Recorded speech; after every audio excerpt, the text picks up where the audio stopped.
Les podcasts de Nouvelle Acropole France. L'alchimie des cathédrales. Conférence par Didier Carrier, philosophe, à Rouen en 2006. Entre 1130 et 1280 à peu près, en Europe, 500 grands chantiers de construction d'édifices religieux ont été lancés et à peu près 80 chantiers de cathédrales. Peut-être aujourd'hui ça paraît des chiffres mesurés, mais à l'époque, lancer 500 édifices religieux en un intervalle de temps relativement court, dont certains ont pris plusieurs siècles pour être achevés, mais au moins les chantiers étaient débutés dans cette période-là. C'est un mouvement à l'échelle européenne très important, qui dénote un mouvement de mentalité très puissant, qui ne va pas se mesurer seulement à la construction, mais à un véritable changement en profondeur de la vision du monde de l'homme médiéval. Ce qui est important, c'est que jusqu'à avant cette période, les structures de la religion, de l'institution religieuse, étaient relativement diffuses et la vie était essentiellement monastique. Disons que l'idéal de l'homme roman était plutôt un idéal d'introspection, qui est d'ailleurs à l'image de la construction romane, c'est-à-dire plutôt massive, plutôt fermée, avec peu d'ouverture sur l'extérieur, et avec par contre une très très riche décoration et iconographie intérieure. C'était l'idéal de l'homme roman, c'est-à-dire la vie à l'extérieur est assez, on va dire, incertaine, avec un très fort niveau d'adversité. La faculté de se déplacer est assez limitée parce que les routes n'existent pas. Les voies romaines sont depuis longtemps recouvertes de broussailles et ont disparu, et donc, jusqu'aux alentours de la fin du IXe siècle et au début du Xe siècle, le centre de vie de l'homme médiéval, c'est le monastère. On y va quand on est malade, parce que c'est là qu'on trouve la pharmacopée de base soigneusement conservée. On y va aussi pour s'instruire, parce que c'est là qu'on trouve des bibliothèques. Et on y va quand on recherche un refuge. C'est un centre de vie très puissant de cette époque, mais qui est très campagnard. La ville n'existe quasiment pas. Le module de survie, c'est le château fort. Et bon, quand ça se passe mal, on rentre dans le château fort, on ferme le pont-levis et bon, on soutient le siège, parfois très long, où on attend que les invasions cessent pour reprendre le courant normal de la vie. Donc, la précarité, l'adversité étant très forte, le repli vers la vie intérieure est relativement facilité par la voie monastique. Lorsqu'apparaît le phénomène gothique, il correspond en fait à un changement radical de mentalité qui est, c'est vrai, il faut le dire, essentiellement dû à un reflux très important de communication dans toute l'Europe, un élan assez puissant donné par quelques groupes minoritaires, notamment des institutions chevaleresques et religieuses, qui vont sécuriser la circulation, promouvoir le désenvasement des ports romains et d'une certaine manière reconstruire les grandes voies de communication de l'Europe ou aider à leur reconstruction. Et donc, avec cette apparition d'un cadre de vie plus sécurisé, la circulation des informations, des biens et des ressources se développe relativement vite, favorisant l'apparition des grands marchés médiévaux dans lesquels s'échangent des biens manufacturés et qui représentent en fait le grand essor de l'artisanat, avec des lieux de forte polarisation qui deviennent le cœur des villes, qui sont à cette époque-là essentiellement artisanales. Face à cet essor, il faut canaliser les courants et évidemment, à travers le module de la religion, il devient important de créer un espace d'accueil qui soit en proportion avec le développement des villes, qui vont croître très rapidement avec l'exode, puisque le pôle d'attraction devenant urbain, l'exode rural commence et l'insécurité de la campagne va trouver sa solution dans le développement de nouveaux métiers et notamment de tout ce qui est en rapport avec les biens manufacturés. Apparaît donc cette idée dans la tradition religieuse de réouvrir des structures administratives qui sont entièrement calquées sur les régions romaines, qui s'appellent le diocèse. C'est-à-dire, en fait, on va utiliser la cartographie romaine pour découper l'Europe, en particulier la France, dans des structures qu'on appellera le diocèse, et qui va avoir un pôle central qui sera le siège de l'évêché, c'est-à-dire la cathédrale. Puisque, comme vous le savez, la cathédrale n'est pas un mode architectural, mais c'est un lieu administratif de résidence de l'évêque. Donc, pour répondre aux besoins de population croissante, on va penser à des édifices de très grande taille, et c'est la raison pour laquelle la cathédrale va occuper un espace central dans la cité et pouvoir accueillir plusieurs milliers de personnes dans un cadre totalement ouvert, qui est très loin de l'idée actuelle qu'on se fait de l'édifice, qui est aujourd'hui généralement rempli de chaises, alors qu'au Moyen-Âge, point de chaises dans la nef, point de chaises dans les déambulatoires et dans les collatéraux. On circule librement dans l'édifice, on y mange, on y dort, on y fait son marché. Ça devient un cadre d'échange urbain qui est très approprié parce que ce que nous connaissons aujourd'hui sous la forme du parvis, avec un grand espace vide devant la cathédrale, n'existe pas au Moyen-Âge. La cathédrale est étriquée dans un espace qui est la cité médiévale, petit, avec une construction tout en hauteur, parce qu'il n'y a pas de place pour s'étendre sur les côtés et sur les bords. Donc, l'espace vide, il est occupé à la vie urbaine, à la vie artisanale, et c'est donc un espace totalement laïque qui se développe avec, au fond, à partir du transept et dans l'abside, l'espace à proprement parler religieux pour les clercs.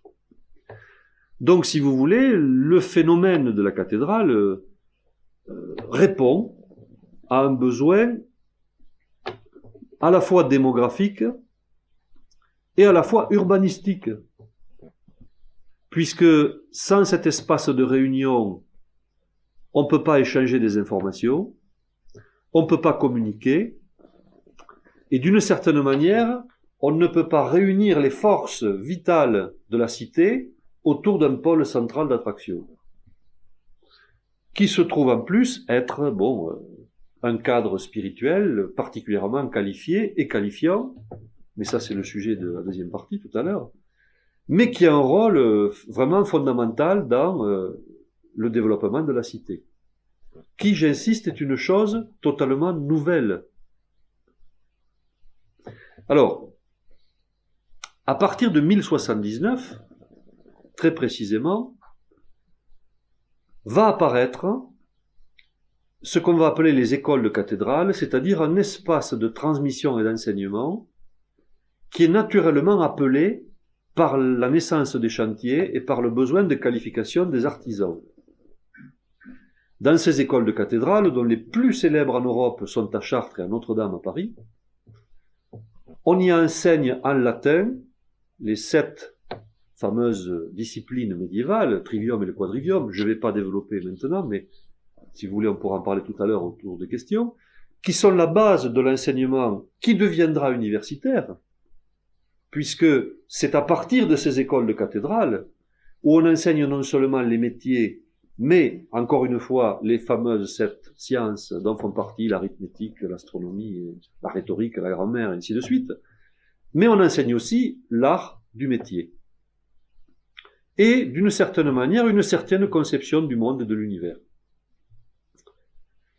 Grâce à cet appel éducatif, vont émerger naturellement les universités, avec en premier lieu la Sorbonne, créée par Robert de Sorbonne, au XIIIe siècle, qui est vraiment le débouché naturel des écoles de cathédrale, qui vont, ces universités, se spécialiser en fonction des compétences locales et des besoins. Par exemple, à Paris, on va développer une université basée sur la théologie principalement, et pour donner notre exemple, à Montpellier, on va développer la première université de médecine.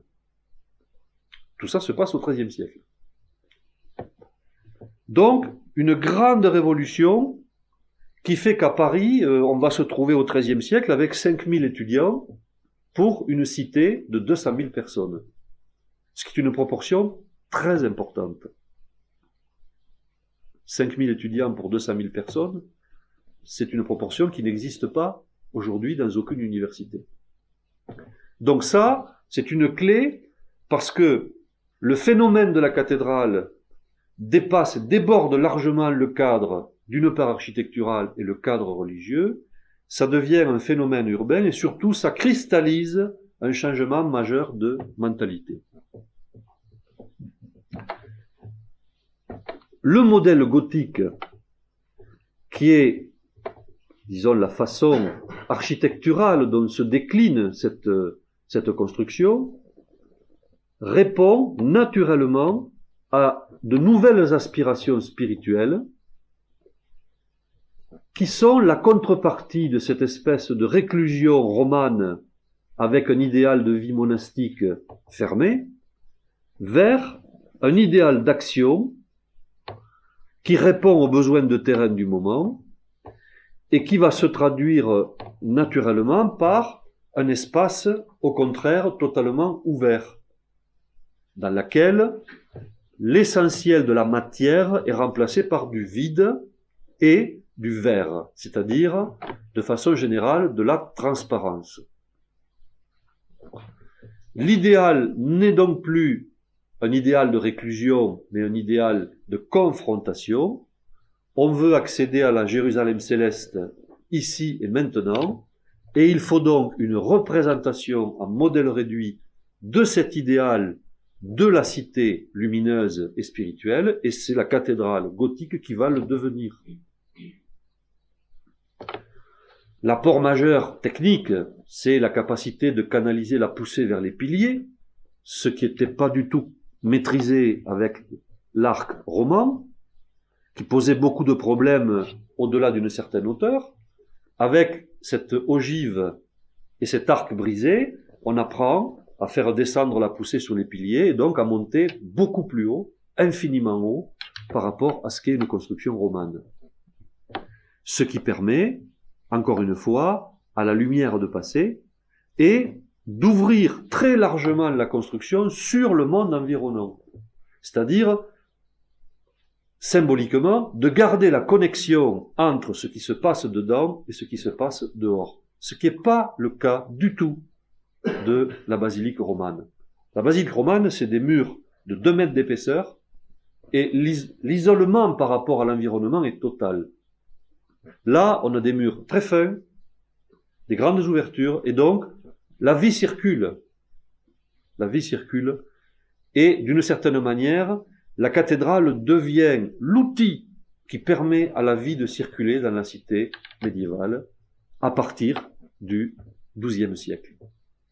Voilà, donc, c'est dire si cette construction déborde largement le cadre religieux, mais c'est dire aussi si ceux qui l'ont initiée avaient conscience des nécessités de changement de mentalité à produire.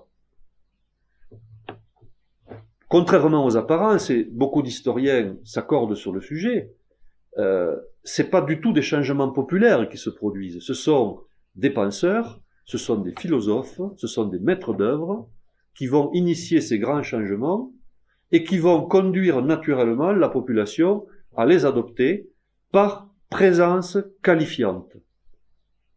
Cette présence qualifiante, c'est la cathédrale, cette représentation à l'échelle réduite du monde, qui rend accessibles les lois de la vie dans un espace à taille humaine, et qui va donc naturellement rayonner de par sa forme et de par son contenu sur son environnement direct. Donc c'est vraiment un espace de rayonnement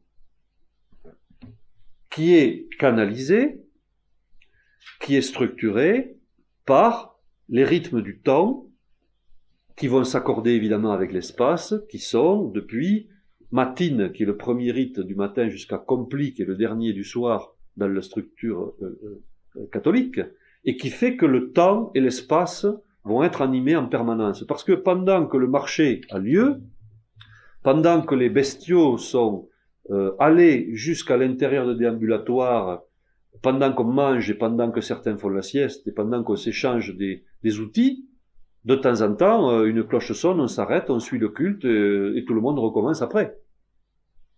Et ça ne pose aucun problème. C'est-à-dire, ça se vit parfaitement naturellement.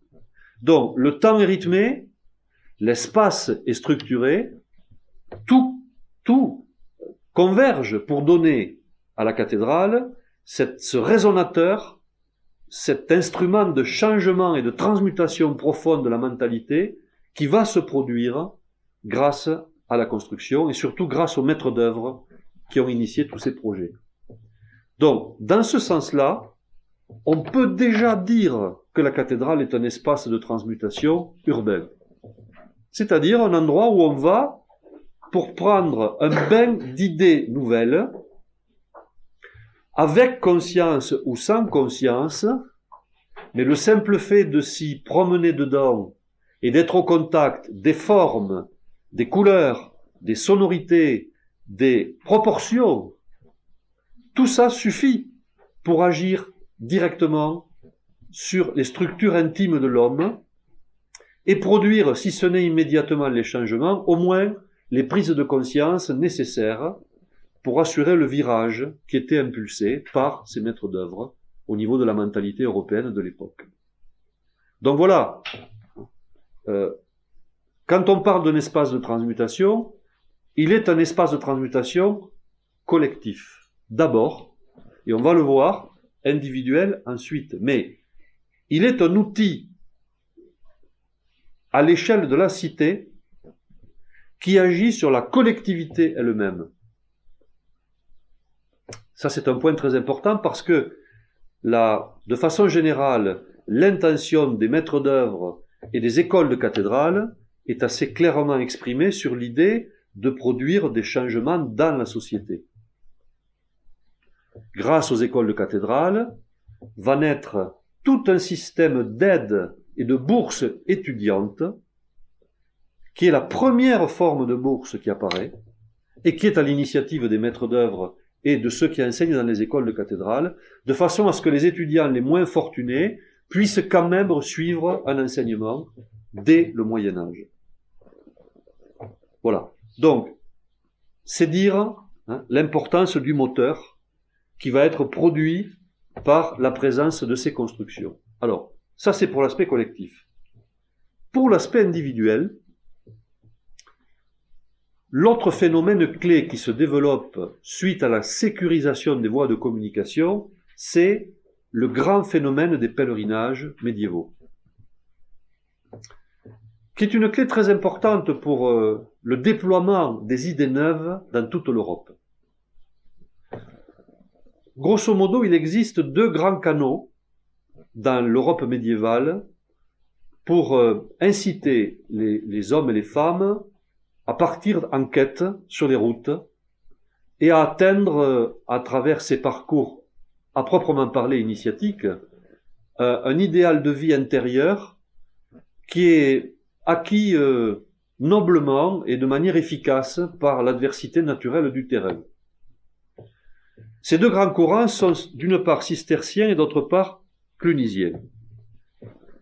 Les clunisiens vont initier le pèlerinage des saints, et on leur doit notamment tous les chemins de Compostelle. L'idéal porté par le pèlerinage des lieux saints, ou des lieux des saints, est un idéal de purification. Donc, on va partir en pèlerinage pour se nettoyer l'âme et pour acquérir un degré de transparence dont la finalité est cet homme transformé qui est le saint, l'homme saint, le saint homme, qui est donc capable de dépasser les contingences de la vie terrestre et donc de s'affranchir des nécessités du monde environnant. Très rapidement, les grands centres, bon, évidemment tout le monde pense à Saint-Jacques-de-Compostelle, mais il y a eu d'autres, mais les grands centres de pèlerinage vont se cristalliser autour de cette idée de purification. Un peu plus tard, avec l'apparition, ou plutôt la réapparition du culte marial, vont apparaître, ce sont les clunisiens qui ont impulsé le pèlerinage des saints, et les cisterciens le pèlerinage marial. Cluny, qui est à l'origine de tout le modèle monastique initial, va donner l'impulsion sur les pèlerinages des saints, et ce sont les cisterciens qui vont prendre à leur compte le pèlerinage du culte marial, qui est l'idéal de transmutation par rapport à l'idéal de purification. Si vous voulez, entre l'homme roman qui veut se nettoyer et qui va partir sur les routes avec cet esprit de dépouillement et d'intériorisation,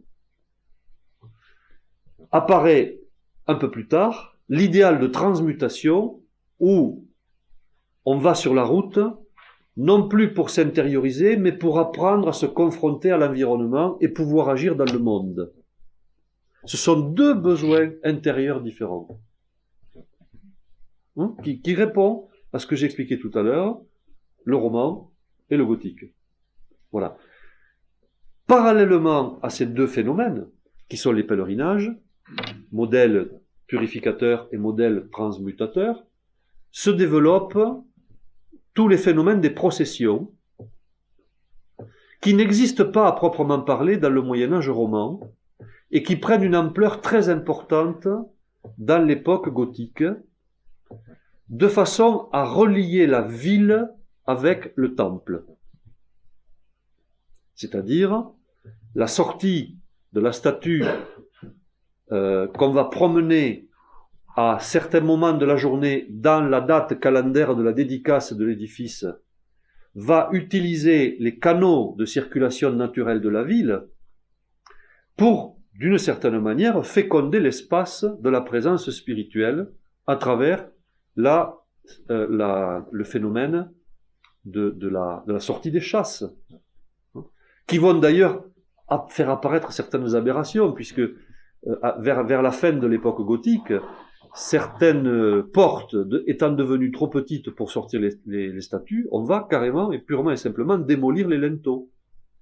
Ce qui était le cas à Notre-Dame à Paris, par exemple, où Viollet-le-Duc a refait le linteau parce qu'il avait été détruit de façon à permettre la sortie de la statue de la Vierge. C'est pour vous dire si ce phénomène processionnel va prendre une grande importance dans la fin du XIIIe siècle, principalement. Alors, ces phénomènes de pèlerinage vont s'accompagner à l'arrivée dans les lieux saints par de véritables rites de passage, par des libations, par des offrandes, et dans certains cas même par des scènes de purification type immersion complète, qui vont, d'une certaine manière, clôturer un cycle qui est celui de l'arrivée à un état de conscience réputé supérieur à celui que le pèlerin avait au départ. Ce qui est très intéressant, c'est que ces pèlerinages vont prendre une tournure particulière avec, à l'arrivée à l'intérieur des édifices, une déambulation spécifique qui est la réplique en modèle réduit de l'ensemble du pèlerinage, mais dans la construction. C'est-à-dire que le pèlerin, qui d'une certaine manière a fait son pèlerinage du dehors avec la marche et le parcours pour arriver sur le sanctuaire, va devoir reproduire le même itinéraire, mais cette fois dans la construction, et dans un tout autre objectif, celui d'intérioriser les changements qui ont dû se produire pendant tout son parcours. C'est à ce moment-là qu'apparaissent ces déambulatoires démesurés, ces collatéraux démesurés, qui vont donner le prétexte à un itinéraire particulier, codifié à l'intérieur de la construction, et plus particulièrement de la construction gothique.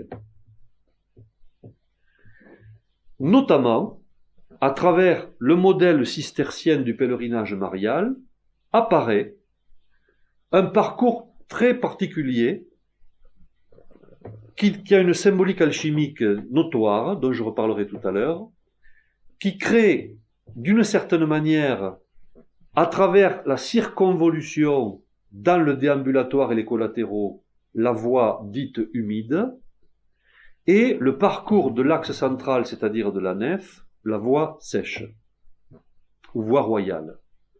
Et le marquage très précis de ce qu'on appelle les trois tables, que je situerai tout à l'heure dans les diapos, qui permet à un moment donné de se confronter au labyrinthe, très commun dans les édifices gothiques. Certains ont disparu, ils ont été enlevés, mais certains sont très connus et restent, par exemple à Amiens, par exemple à Chartres, évidemment, on en aura des images tout à l'heure. Et ce labyrinthe, véritable reformulation du pèlerinage en modèle réduit, va montrer de façon symbolique comment on passe de l'homme extérieur à l'homme intérieur, celui qui va parcourir le labyrinthe pour aller de la perception du dehors vers la perception du dedans. Et dans ce sens-là, la cathédrale, en tant qu'espace de transmutation, prend tout son sens et permet de parfaitement justifier la floraison d'iconographie alchimique sur les façades, sur toutes les façades, dont on en verra quelques exemples tout à l'heure, qui tout simplement sont là, non pas pour expliquer, mais pour inonder d'images l'imaginaire du pèlerin et d'une certaine manière nourrir sa construction intérieure sans aucune explication rationnelle. Puisqu'il ne faut pas oublier que le Moyen-Âge, gothique en particulier, est une époque de forte progression de l'imaginaire, avec une culture de l'image très sophistiquée. Les cathédrales sont polychromes, les façades sont peintes, et plutôt que de donner une explication rationnelle qui n'a pas de sens avec des gens, pour la plupart illettrés, ou avec beaucoup de difficultés d'accès à la connaissance livresque, on va communiquer par l'image, et ceci s'explique par la présence très importante d'iconographie, pas seulement religieuse, mais qui déborde largement le cadre du phénomène chrétien, en donnant une clarification sur un itinéraire spirituel universel que le christianisme d'ailleurs va, à cette époque-là, largement contribuer à développer. Donc, un vrai espace de transmutation pour passer de l'homme extérieur à l'homme intérieur. Quelques notions de base d'alchimie pour comprendre le phénomène de transmutation lié à une construction. Ce qui est très intéressant, c'est que dans la littérature alchimique, on nomme vaisseau le lieu confiné dans l'Athanor où se produit la transmutation. C'est intéressant parce que vaisseau est le nom qu'on donne aussi à l'édifice, la nef. C'est un bateau. Cet imaginaire maritime ou marin est très important dans le Moyen-Âge, qui paradoxalement est un Moyen-Âge avec peu de navigation maritime, mais avec beaucoup de navigation fluviale.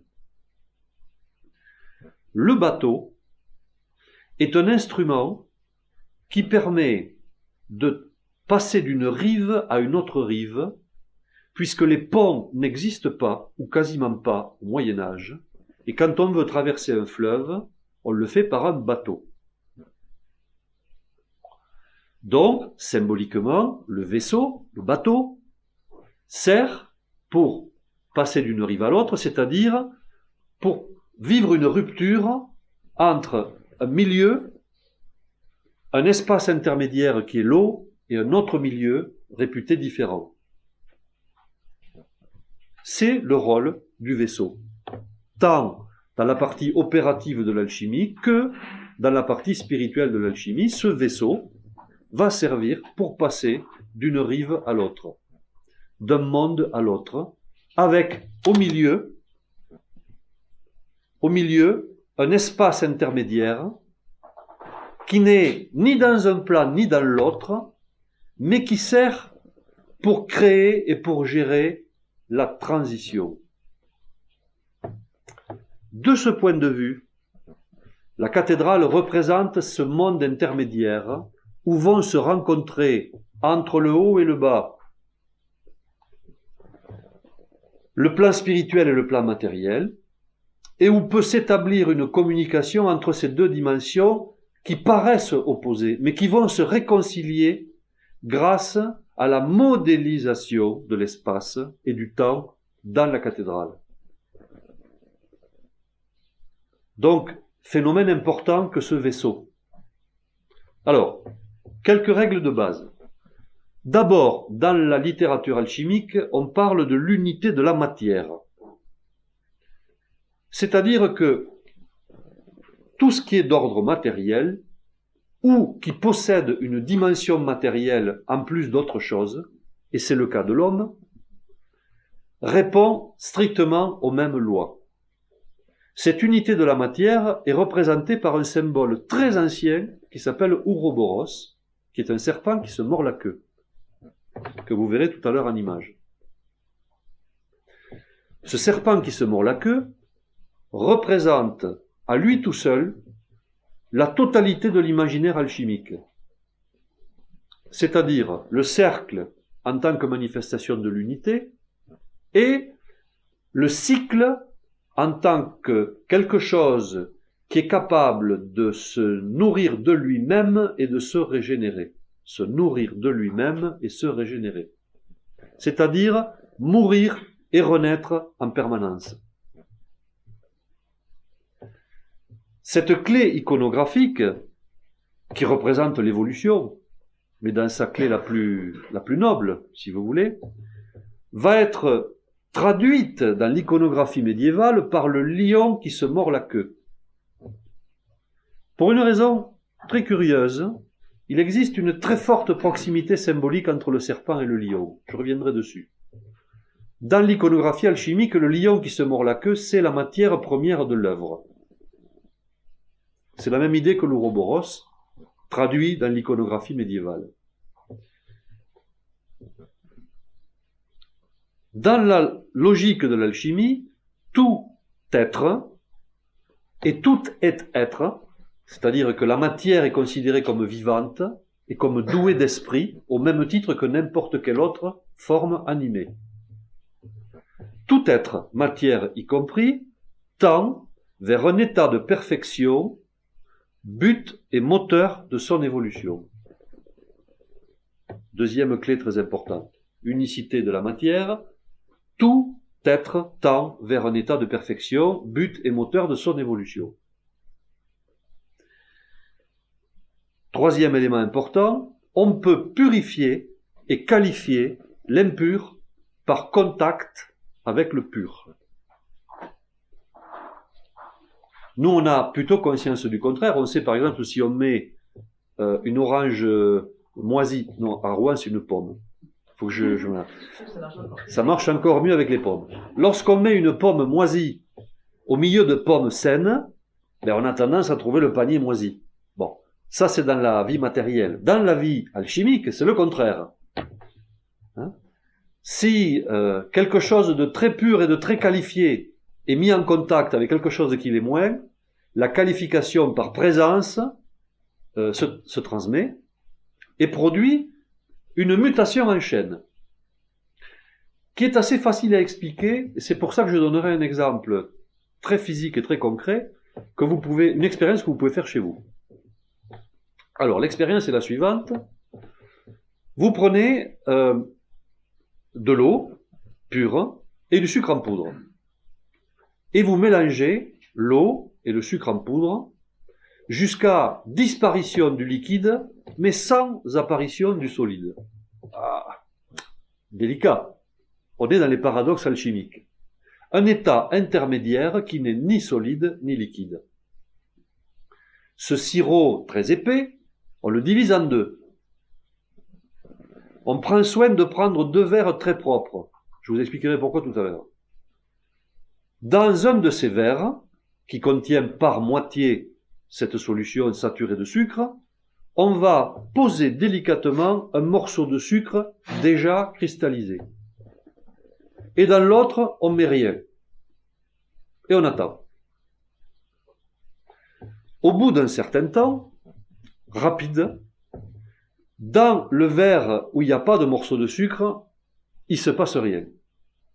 Dans le verre où on a mis le morceau de sucre, on a la surprise de voir le morceau de sucre à moitié fondu, mais seulement à moitié, et, curieusement, de façon circulaire, autour du morceau de sucre, on voit apparaître une cristallisation spontanée.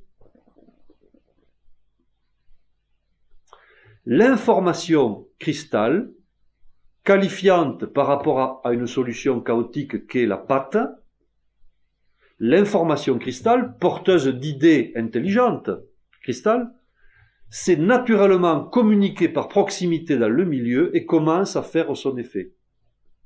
Et vous verrez avec surprise, en 10 fois moins de temps, le verre où vous avez mis le sucre entièrement cristallisé, alors que l'autre verre, où il n'y a pas de morceau de sucre, va cristalliser avec un temps infini et de manière anarchique, alors que l'autre l'a fait de manière intelligente autour du morceau.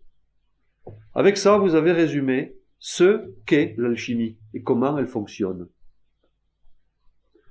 C'est-à-dire que une matière chargée d'idées pures et profondément élevées peut agir sur son environnement et le transmuter par simple présence qualifiante et contact. Pour arriver à ce résultat et obtenir le morceau de sucre, c'est-à-dire l'élément qualifiant, la pierre philosophale, puisque c'est comme ça qu'il faut l'appeler, et c'est comme ça que ça s'appelle, le morceau de sucre. Mais la pierre philosophale n'est pas du sucre. Sinon, tous les gourmands de la terre seraient déjà devenus des grands sages et auraient 700 à 800 ans d'âge. Mais c'est pas le cas. Donc, cette pierre philosophale ne peut s'obtenir que par un procédé de transmutation dont la règle alchimique est solve coagula, c'est-à-dire dissout et recombine, qui va permettre, effectivement, par cette mort et renaissance successive, de changer le niveau de qualification de la matière, en la faisant s'éloigner de la densité inférieure pour la faire gagner en intelligence, en subtilité et en esprit. Donc voilà comment, avec ces quelques repères de base de l'alchimie, comprendre comment une cathédrale devient un espace de transmutation. Et maintenant, avec les images, on va rentrer dans le vif du sujet. Un plan au sol, qui se trouve être celui de Chartres, mais ça n'a pas grand intérêt en la situation, avec une reformulation dans le plan au sol de la cathédrale des 3 plans qui sont en fait les espaces reliés par le vaisseau. C'est-à-dire que si on dit la barque passe d'une rive à l'autre, là, la barque passe du monde souterrain vers le ciel. Voilà la mission de la barque. Permettre à celui qui navigue d'aller du monde souterrain vers le ciel.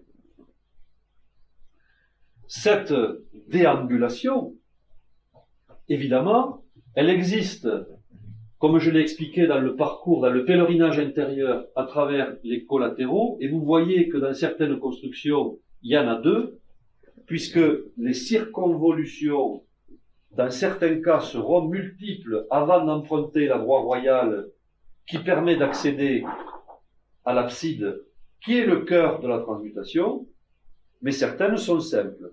Donc, parcours déambulatoire et voie royale, avec une porte d'entrée et une porte de sortie. On verra ça dans un autre plan tout à l'heure. Dans le plan au sol, on a vu le vaisseau aller du souterrain vers le ciel. Dans l'élévation, c'est la même chose. Le monde intermédiaire, c'est-à-dire celui qui relie l'inférieur et le supérieur, là où l'homme vit, là où se trouvent les portes qui sont fermées, alors qu'ici se trouvent les rosaces, c'est-à-dire le monde à ciel ouvert. Évidemment, la crypte qui ne voit rien. Mais l'itinéraire commence dans la crypte. Bien sûr, puisque c'est le point de départ par rapport à l'arrivée qui se trouve dans les voûtes. Alors, cet alchimiste, ce fameux alchimiste au balcon de Notre-Dame de Paris, avec son bonnet phrygier, c'est une statue qui existe à Notre-Dame, et qui identifie la présence des maîtres d'œuvre de cet autre art royal qu'est l'alchimie, va aussi être à Saint-Denis, avec d'autres bonnets pointus là, un peu atypiques dans le contexte, et qui identifient la présence des œuvriers, c'est-à-dire de ceux qui travaillent au grand œuvre, qui deviendront plus tard les ouvriers, mais ils vont perdre un œuf dans le haut, symboliquement. Ils vont perdre un œuf dans le haut, en passant de œuvrier à ouvrier. L'œuf dans le haut est le vaisseau de transmutation. Mais bon, on reviendra. Bon, quelques médaillons alchimiques à Notre-Dame de Paris. On va passer rapidement parce que c'est pas ça le sujet et on n'a pas de temps. C'est une salamandre avec sa couronne de feu qui ont été interprétées pour certaines par les vertus et les défauts. Vous savez, ce sont les médaillons qui se trouvent de part et d'autre du portail central de Notre-Dame de Paris. Alors, il y a une interprétation religieuse et très morale avec les vertus et les défauts, mais il y a une clé alchimique notoire qui est attestée, et notamment à travers ce médaillon qui est le seul qui garde un peu de peinture rouge et qui atteste de la présence du grand œuvre à Notre-Dame, c'est-à-dire de transmutations qui ont probablement physiquement eu lieu dans l'édifice, ou au moins dont l'édifice en a été témoin. Puisque ce médaillon atteste du point de vue symbolique de la présence du grand œuvre. On continue. Le fameux Ouroboros dont j'ai parlé tout à l'heure, serpent qui se mord la queue, avec pattes ou sans pattes selon les cas. Origine de l'Ouroboros, gréco-égyptienne. Patrie de l'alchimie, Alexandrie d'Égypte. Beaucoup de traces des origines de l'alchimie gréco-égyptienne, avec évidemment tous les enseignements hermétiques, et en particulier leur transmission au monde arabe, puisque beaucoup de mots de la littérature alchimique sont d'origine arabe, comme alambic, qui est un mot arabe à l'origine, comme alcool, comme élixir, pour vous donner un exemple, ce sont des mots arabes, et qui sont passés dans le langage européen, mais qui à l'origine n'avaient rien d'indo-européen ou de latin. Ils ont été latinisés a posteriori. Et si on sait que la présence du monde arabe en Europe, à travers l'Espagne, Cordoue, à travers, par exemple, les cités très importantes, va permettre aux savants, aux mathématiciens, aux alchimistes, aux maîtres verriers du monde arabe, d'inonder l'Europe avec les connaissances issues du monde gréco-égyptien, on comprend comment le lien s'est fait avec les croisades, puisque évidemment on va voyager en Palestine et on va entrer en contact avec ce monde-là en particulier. Mais c'est pas le sujet de ce soir. Alors, la nef de Chartres, avec son labyrinthe. Dans la cathédrale, la voie royale ou voie sèche, si vous voulez, dans l'alchimie, pour les non-spécialistes, 2 itinéraires de transmutation sont possibles.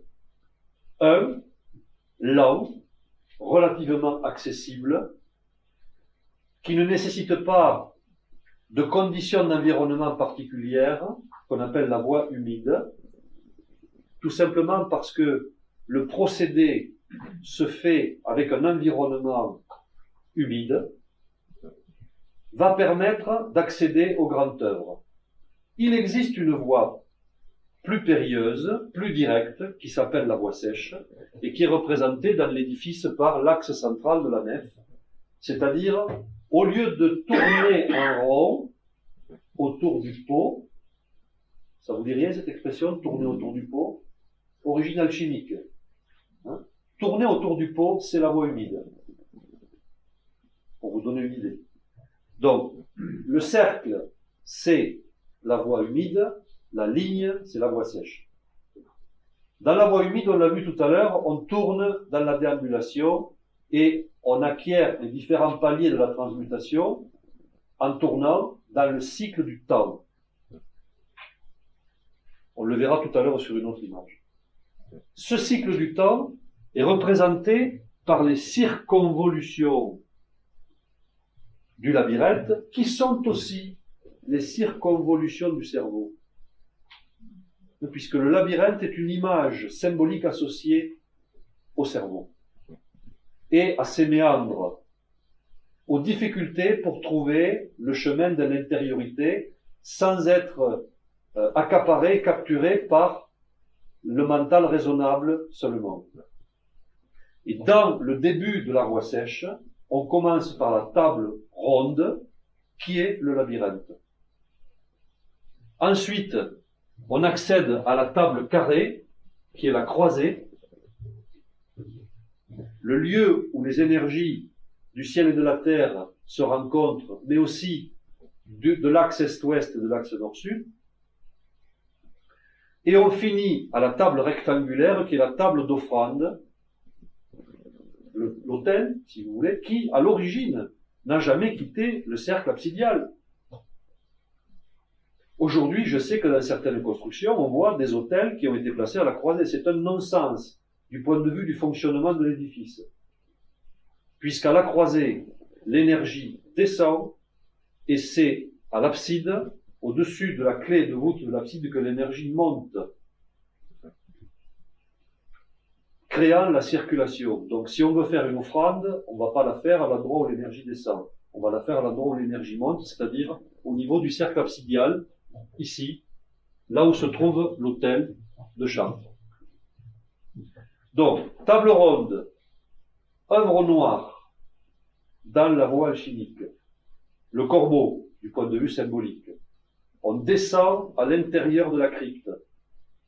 L'œuvre noire, c'est la crypte. Et donc, on va se confronter à ce qu'il y a de plus charbonneux à l'intérieur de soi. Vous verrez tout à l'heure dans le cycle en détail. Ensuite, si on sort du labyrinthe, et on sort du labyrinthe paradoxalement par le milieu, on y rentre par l'extérieur et on en sort par le milieu. C'est un paradoxe. Mais il faut comprendre que dans la cathédrale, on parcourt le temps à l'envers. On va du couchant vers le levant. C'est-à-dire on remonte le temps vers les origines. Ça, c'est la voie royale. Si on sort par le milieu du labyrinthe, alors on accède à la table carrée, qui est l'œuvre au blanc, la purification, animal symbolique, le cygne, qui va qualifier celui qui est descendu au plus profond de lui-même, qui s'est confronté à sa nature ténébreuse, qui l'a transmuté et qui, pour remonter à la surface, c'est-à-dire sortir de la crypte, c'est-à-dire sortir du labyrinthe, va devoir se purifier et laisser de côté toutes les scories de sa vie passée. Et pour finir, la table rectangulaire œuvre au rouge, dont l'animal totémique est le phénix, celui qui peut renaître de ses cendres, mais aussi et surtout qui nourrit sa progéniture de ses propres entrailles. Image de l'Ouroboros dans sa version volatile, puisque c'est un oiseau, le phénix.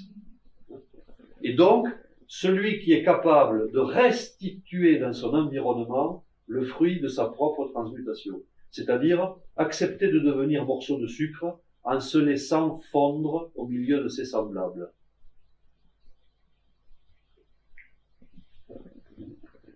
Voilà, vu de dessus le labyrinthe de Chartres, qui était probablement parcouru au Moyen-Âge, puisque on voit les dalles particulièrement usées dans le parcours du labyrinthe. Si vous allez à Chartres, vous regarderez, vous verrez que les dalles sont usées de telle sorte que la certitude existe que ce parcours était fait physiquement, dans un cadre processionnel et rituel. Le labyrinthe d'Amiens, cathédrale d'Amiens, Damier, la langue des oiseaux.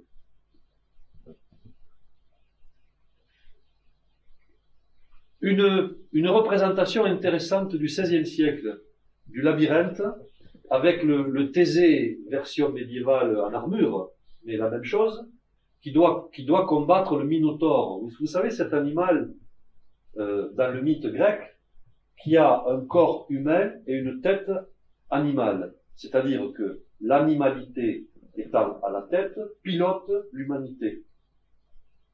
Domination de l'animalité sur l'humanité. Vous avez la contrepartie chez les Grecs avec le centaure, image du sage. Le corps animal, la tête humaine. Centaure, minotaure. Alors, le parcours cérémoniel et processionnel alchimique de la cathédrale va toujours être associé à l'ouest par la porte d'entrée, qui est la porte nord de la façade ouest, qui est la véritable porte d'entrée de l'édifice, puisque on rentre par l'endroit où il y a le moins de lumière, c'est-à-dire nord-ouest, et on sort par l'endroit où il y a le plus de lumière, c'est-à-dire sud-ouest. Donc, le parcours qualifiant parcourt à la fois les heures du jour et de la nuit et les saisons. Puisque la lecture de la cathédrale peut se faire dans le temps et dans l'espace grâce à la déclinaison de la lumière en fonction du moment du jour et de l'année. Puisque le soleil n'étant pas à la même hauteur, les zones éclairées par les vitraux dans la façade opposée au vitrail vont toujours représenter un parcours du temps dans l'espace. Ce parcours symbolique, qui est un parcours associé au pèlerinage et à son passage qui va de l'intérieur, plutôt de l'extérieur vers l'intérieur, a une contrepartie intérieure, qui est l'image suivante, voilà, qui est cette petite synthèse que j'ai faite pour traduire le parcours alchimique dans l'édifice. Donc, les 4 étapes alchimiques sont dissoudre, purifier, réduire et fixer.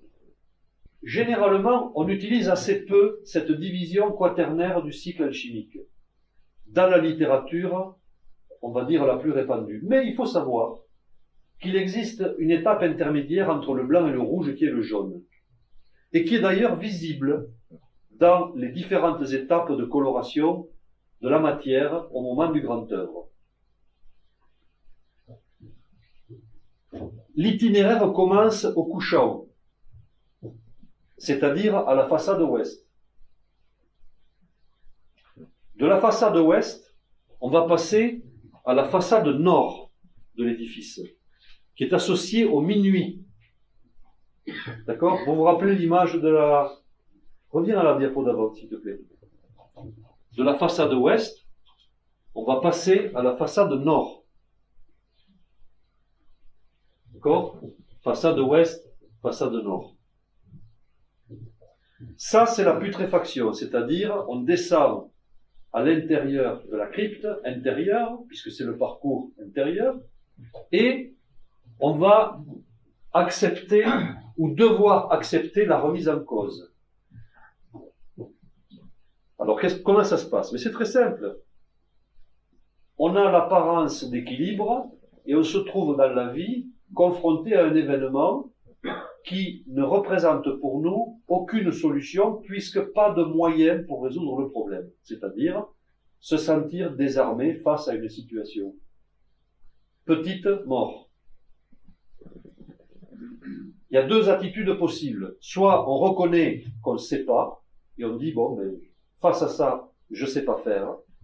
Soit on s'entête et on veut à tout prix trouver des solutions et ça marche pas parce que les moyens qu'on emploie sont pas les bons. J'ai fait des arts martiaux et on m'a appris, la première chose qu'on m'a appris, c'est à tomber.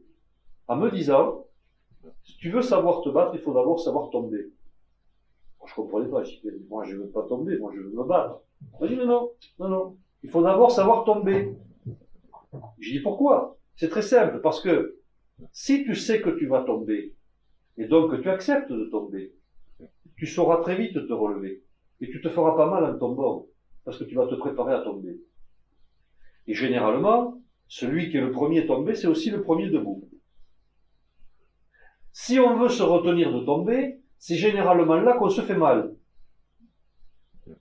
La plupart des gens qui tombent sans accepter de tomber se cassent un bras, un poignet, tout simplement parce que la chute, qui est inéluctable, qui est inévitable, n'est pas intégrée dans leur conception du monde, pas plus que l'échec d'ailleurs, et donc, comme elle n'est pas naturelle pour eux, elle devient une fatalité qui produit de la douleur gratuite, c'est-à-dire qui sert à rien.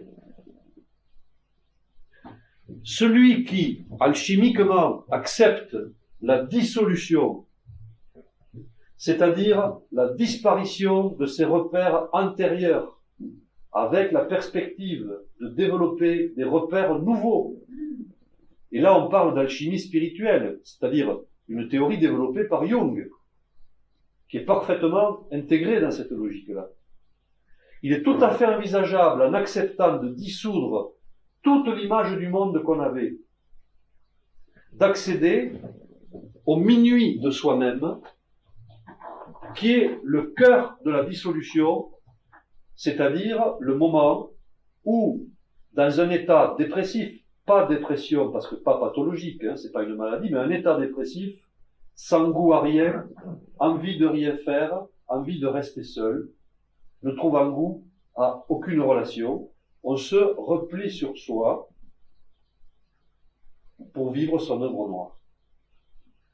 Ayant accepté cette petite mort, il devient envisageable de se reconstruire en se purifiant, qui est la phase ascendante, qui permet dans la cathédrale, tu peux revenir à celle d'avant, de passer de l'hiver et du nord vers l'aube et le printemps, c'est-à-dire l'arrière du cercle absidial, là où émergent les premiers rayons du soleil à la lumière du matin. On revient. Cette reconstruction par purification alchimique nécessite d'évacuer et d'éliminer toutes les scories, c'est-à-dire les choses qui servent à rien, les états intérieurs infructueux, tout ce qui nous encombre dans notre confrontation à l'existence et qui ne produit que du freinage et pas de la mobilité. Si cette reconstruction se produit, on vit son heure de l'or, ores en latin, l'heure de l'or, c'est-à-dire la couleur jaune de la matière au moment du grand œuvre. Il y a bien la couleur jaune, l'heure de l'or, ores. Petite renaissance. On va passer donc de l'abside à la façade sud, c'est-à-dire à l'été, à travers la réduction qui est le phénomène alchimique, qui se traduit psychologiquement par la confrontation, c'est-à-dire on a de nouveaux moyens qui sont nés, on s'est reconstruit, on va les confronter à l'environnement pour voir si le nouveau statut, le nouvel état qu'on a acquis résiste à la confrontation.